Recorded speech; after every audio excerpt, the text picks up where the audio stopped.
Hello guys, welcome back to micro classes. हमारी BEd की important questions की series चल रही है, जिसमें आज का सब्जेक्ट हमारा रहेगा पेडागोजी ऑफ इंग्लिश। टॉपिक हम लेंगे डायरेक्ट मेथड। मेथड देखने वाले हैं आज हम एक, जो रहेगा डायरेक्ट मेथड। अब डायरेक्ट मेथड के बारे में कौन कौन से क्वेश्चन आते हैं पेपर में, वह सब हम इस वीडियो में कवर करने वाले हैं। डायरेक्ट मेथड, यह मेथड आपका पेपर में शॉर्ट क्वेश्चन के रूप में और लॉन्ग क्वेश्चन के रूप में दोनों प्रकार देखने को मिलता है। लॉन्ग क्वेश्चन में यह ज़्यादा आता है, लॉन्ग क्वेश्चन के रूप में यह पेपर में आपको ज़्यादा देखने को मिलेगा। इस मेथड की अगर बात की जाए, सबसे पहला मेथड आपका था ग्रामर कम ट्रांसलेशन मेथड। उस मेथड में आपको बच्चों को ग्रामर सिखानी थी, ग्रामर के रूल रटाने थे, और अगर ग्रामर के रूल बच्चों ने रट लिए तो हम ये सोचते थे कि वे इंग्लिश बोल लेंगे, जबकि ऐसा नहीं होता था। बच्चों की ग्रामर सुधर जाती थी लेकिन इंग्लिश में इतनी अच्छी नहीं बोल पाते थे। इसलिए एक नए मेथड की खोज की गई, ग्रामर कम ट्रांसलेशन मेथड की वजह से। ग्रामर कम ट्रांसलेशन मेथड हमें अच्छा नहीं लगा, इस वजह से हमने डायरेक्ट मेथड की खोज की। अब डायरेक्ट मेथड में हम क्या करते हैं, ग्रामर नहीं सिखाते हैं, बच्चों के साथ इंग्लिश में ही बात करते हैं। सबसे कहते हैं आप इंग्लिश में ही बात करो। टीचर बच्चों को इंग्लिश में ही इंग्लिश सिखाता है, जो भी बात कहेगा वो इंग्लिश में ही कहेगा। इससे क्या होगा, इंग्लिश का माहौल पैदा हो जाएगा क्लास में। चाहे सब टूटी फूटी इंग्लिश बोले, लेकिन शुरुआत में इंग्लिश बोलेंगे और धीरे धीरे बोलते बोलते थोड़े थोड़े सुधार करते हुए इंग्लिश बोलने सीख जाएंगे। यह इस मेथड में माना जाता है। अगर मैं टीचर हूँ और मुझे बच्चों को एप्पल बताना है, एप्पल क्या होता है, मेरे पास एक वर्ड है जो मुझे बच्चों को सिखाना है, वह वर्ड है एप्पल। ग्रामर कम ट्रांसलेशन मेथड में तो मैं सीधा कह सकता था कि एप्पल का मतलब होता है सेब, लेकिन मैं यह बात यहाँ पर नहीं कह सकता एप्पल का मतलब सेब होता है, क्योंकि मुझे इंग्लिश में ही उन्हें बताना है। तो सेब मैं नहीं कह सकता यहाँ पर, इस वजह से मुझे सेब दिखाना पड़ेगा, या तो कोई फोटो दिखाना पड़ेगा लाकर दुकान से सेब का, या फिर मुझे रियल सेब ही दिखाना पड़ेगा अपने हाथ में लेकर कि दिस इज एप्पल। इस तरह से ही हम पढ़ाते हैं बच्चों को। अगर मुझे सिखाना है बच्चों को कि मैं कूद रहा हूं, तो मुझे कूद कर दिखाना होगा, आई एम जंपिंग। हम चीज एक्टिविटी करके सिखाते हैं बच्चों को। ये एक्टिविटीज आपकी चाइल्ड सेंटर्ड एजुकेशन में भी आ जाती हैं, और यह मेथड अच्छा समझा जाता है, ग्रामेटिकल कम ट्रांसलेशन मेथड जो भी आपका है। और आजकल सीबीएसई स्कूल में यही मेथड ज़्यादा प्रयोग किया जा रहा है। पेपर में आता है आपके सीबीएसई स्कूल में कौन सा मेथड वर्तमान समय में अधिक फोकस किया जा रहा है, आंसर आपका डायरेक्ट मेथड होगा। अब डायरेक्ट मेथड के बारे में थोड़ा लिख लेते हैं, पेपर में आपको कैसे लिख के आना है। Direct method is developed as a reaction against the translation method. जो आपका ट्रांसलेशन मेथड था, उसके रिएक्शन के रूप में इसका जन्म हुआ है। This method was originated in 1901 in France. अब 1901 फ्रांस में इस मेथड का जन्म हुआ था। Its principle was developed in Germany. जो इसके सिद्धांत बने थे वे जर्मनी में बने थे। ये बात आपसे पेपर में भी पूछ ली जाएगी, आपके प्रैक्टिकल में भी पूछ ली जाएगी। डायरेक्ट मेथड कहाँ बना है, फ्रांस में बना है। कब बना है, 1901 में बना है। इसके सिद्धांत कहाँ बने हैं, वे जर्मनी में बने हैं। This method was popularised by the international phonetic association of France. लेकिन इस मेथड को पॉपुलर बनाने में किस संस्था ने सहयोग किया, जो मेन रोल था वह था the international phonetic association of France. इसने इस मेथड को पॉपुलर प्रसिद्ध करने में बहुत सहायता की। नेक्स्ट आ जाता है हमारा, this method is also called natural method और mother's method because the learner is expected to learn the new language in a natural manner like his mother tongue. अब इसमें क्या करते हैं, बच्चे बोल बोल कर सीखते हैं। माहौल इंग्लिश का कर देता है एक टीचर। सब क्लास में आते हैं, ऐसा लगता है कि हम इंग्लिश बोलने वाले एटमोसफियर में आ गए, सबको इंग्लिश ही बोलनी है। ऐसा लगता है जैसे छोटा बच्चा कोई अपने घर पे अपनी मातृभाषा सीखता है, मदर टंग। जैसे हम सब ने हिंदी सीखी है, कैसे सीखी है, चारों तरफ सब हिंदी बोल रहे थे तो हमने सीख ली। ऐसा ही लगता है क्लास में जाके कि सब इंग्लिश चारों तरफ बोल रहे हैं तो हम भी सीख लेंगे। ये माना जाता है इस मेथड में। इसी वजह से इस मेथड को नेचुरल मेथड भी कहा जाता है और मदर्स मेथड भी कहा जाता है, क्योंकि हम मदर टंग की तरह सीखते हैं। और नेचुरल मेथड मतलब आसपास सब इंग्लिश सीख बोल रहे हैं, हम भी बोलने लगेंगे, अपने आप आ जाएगी, नेचुरल तरीके से आ जाएगी। The main philosophy behind this method is the learners may learn the new language in the same way as they learn their mother tongue। जैसे उन्होंने अपनी मातृभाषा सीखी ऐसे ही में सीख लेंगे, ये माना जाता है इस भाषा में या इस मेथड में। If they are provided the proper atmosphere, अगर उन्हें उचित वातावरण मिल जाए तो वे नेचुरल तरीके से इंग्लिश भी सीख लेंगे। In this method the use of mother tongue is totally neglected. मातृभाषा का प्रयोग बिल्कुल नहीं होगा। The teaching of English means teaching English directly through English medium. अंग्रेजी पढ़ाने का मतलब है हम अंग्रेजी पढ़ा रहे हैं, कैसे? अंग्रेजी में ही। So if we teach English by making, अगर हम अंग्रेजी सिखा रहे हैं बच्चों को by making association learners experience and the language, अगर हम बच्चों का जो एक्सपीरियंस है उसे और जो भाषा है उसे आपस में जोड़ रहे हैं, यह मेथड जो कहलाएगा वह होता है हमारा direct method. Direct method is a method of teaching a foreign language. अब डायरेक्ट मेथड ऐसा मेथड है जिसमें हम कोई दूसरी भाषा या विदेशी भाषा बच्चों को पढ़ा रहे हैं थ्रू कन्वर्सेशन, बोलकर, डिस्कशन, आपस में डिस्कशन कराकर, उनका रीडिंग पढ़कर कुछ पढ़ रहे हैं वे, लिसनिंग सुन रहे हैं, स्पीकिंग बोल रहे हैं, इट्स द लैंग्वेज इटसेल्फ, उसी भाषा को। अगर उसी भाषा में बच्चे कन्वर्सेशन कर रहे हैं, डिस्कशन कर रहे हैं, रीडिंग कर रहे हैं, लिसनिंग कर रहे हैं, स्पीकिंग कर रहे हैं, इस मेथड को हम क्या कहेंगे? Direct method. Without using pupils mother tongue, बच्चों की मातृभाषा का कोई प्रयोग नहीं है। विदाउट ट्रांसलेशन, कोई ट्रांसलेशन नहीं है। विदाउट क्राइमिंग रूल्स, कोई रूल नहीं रट रहा।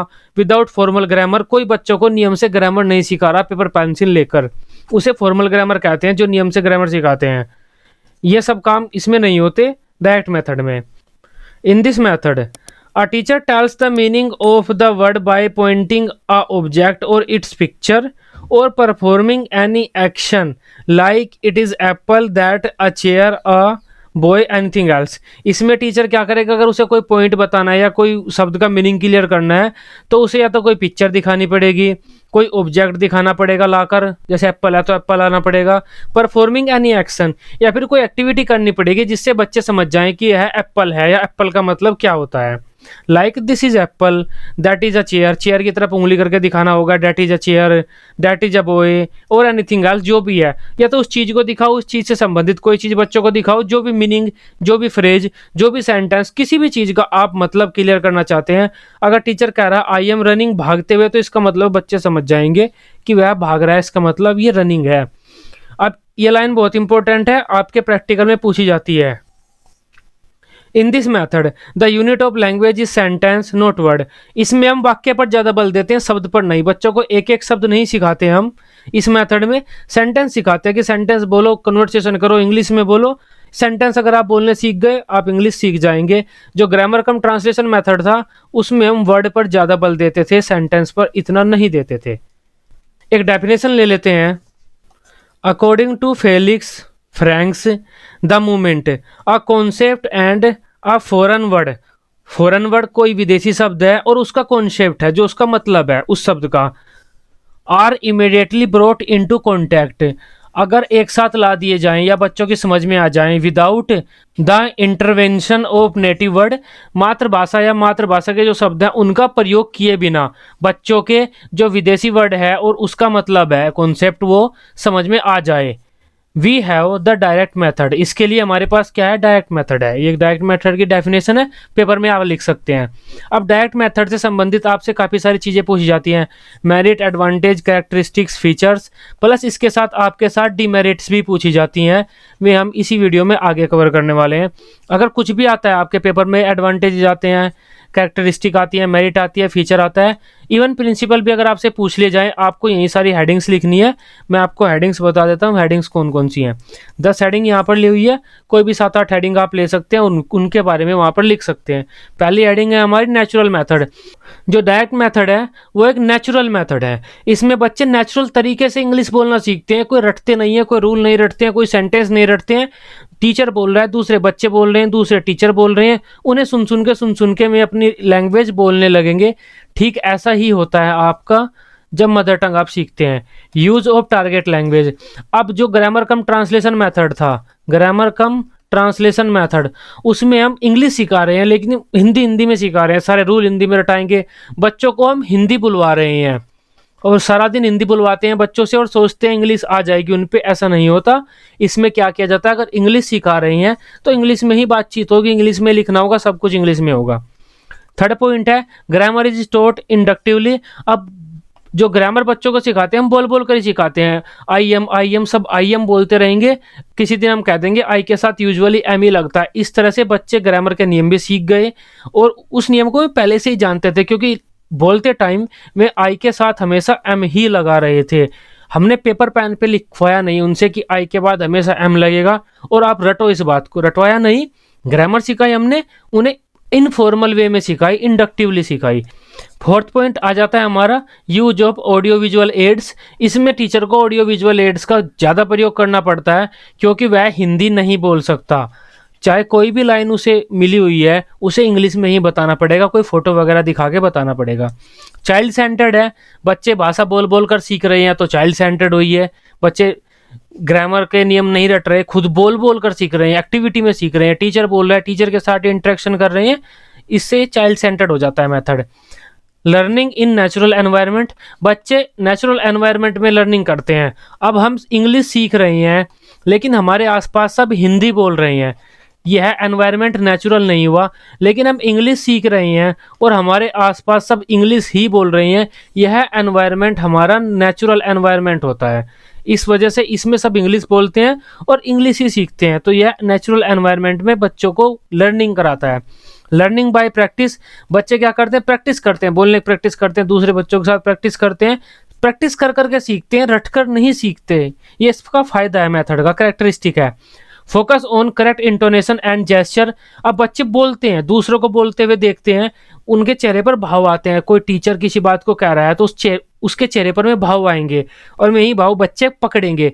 लेकिन जो ग्रामर कम ट्रांसलेशन मेथड था उसमें हम बच्चों को सेंटेंस लिखवा देते थे किताब पर या कॉपी पर, और उस जो नोटबुक पर या टेक्स्ट बुक पर जो सेंटेंस लिखा हुआ है उसकी इंग्लिश में ट्रांसलेशन कराते थे। वहाँ पर ना तो चेहरा आया, ना कोई भाव आया, ना इंटोनेशन आया। इंक्रीजेज कॉन्फिडेंस, अब बच्चे इंग्लिश बोल रहे हैं, कॉन्फिडेंस तो उनका बढ़ेगा ही ना। अगर हम बच्चों से कहें कि आपको बाहर जाकर इंग्लिश बोलनी है तो वे आराम से बोल देंगे, क्योंकि जो क्लास है उनकी, में अपनी उस क्लास में सारा दिन इंग्लिश में ही तो बात कर रहे हैं।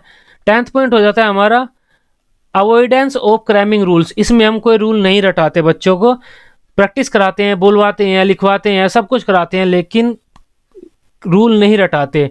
हालांकि लिखवाना बहुत कम होता है, राइटिंग आपकी इसमें कम होती है नेचुरल मेथड में। अब इस मेथड की डिमेरिट्स देख लेते हैं, कमियां कौन कौन सी हैं इस मेथड में। फायदे तो बहुत अच्छे हो गए, कमियों की बात कर लेते हैं।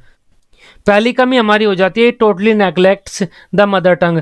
अगर हमारे पास एप्पल वर्ड है और हम बच्चे को कह सकते हैं यह सेब है, इसका मतलब सेब है, और सभी बच्चे समझ जाएंगे, हम क्यों ना बताएं? हमें तो बताना चाहिए कि एप्पल का मतलब सेब है।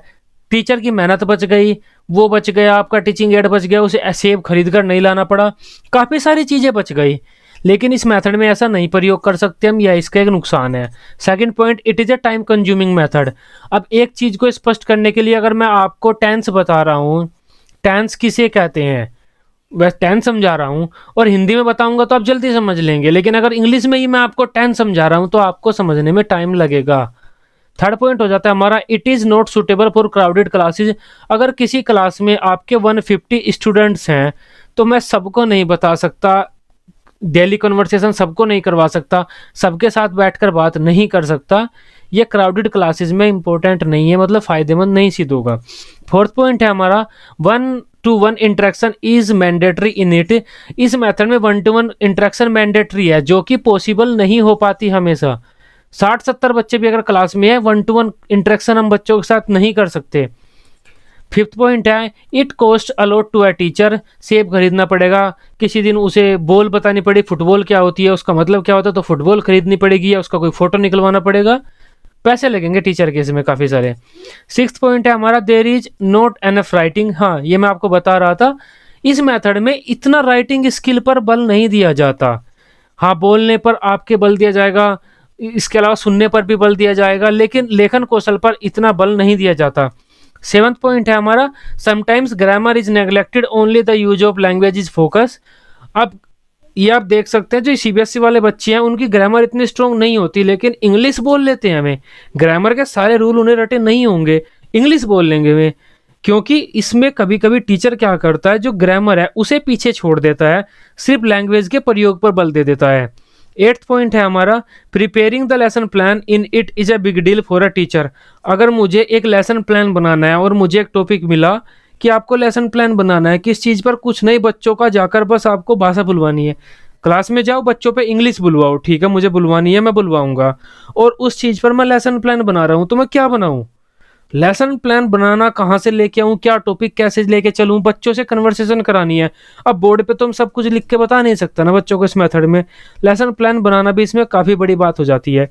ये सारे इसकी कमियां हो जाती हैं आपके डायरेक्ट मेथड की। रैप अप कर लेते हैं। इसमें हम क्या कराते हैं, बच्चों से बस भाषा बुलवाते हैं, आप लैंग्वेज बोलो, इंग्लिश बोलो, बोलते रहो, आप सीख जाओगे। थोड़ा कन्वर्सेशन जो हमारी अप्रोच थी उसी की तरह है ये, लेकिन इसमें हमें चीज़ों को क्लियर करना होता है। हमारे पास एप्पल है, उसे बताना होगा एप्पल को क्या बोलते हैं, हमारे पास एक सेंटेंस है, डायरेक्ट टेंस क्या होता है, इनडायरेक्ट क्या होता है, वो सब अब इंग्लिश में क्लियर करते हैं बच्चों से। आई होप ये आप समझ पाए होंगे। नेक्स्ट वीडियो में हम कोई नेक्स्ट मेथड लेंगे जो भी इंपॉर्टेंट रहेगा आपके बीएड एग्जाम्स में। वीडियो आपको अच्छी लगी हो, आप इसे अपने बीएड ग्रुप्स में शेयर कर सकते हैं। बीएड की डेली रेगुलर क्लासेस लेने के लिए आप इस चैनल को सब्सक्राइब कर सकते हैं। Till then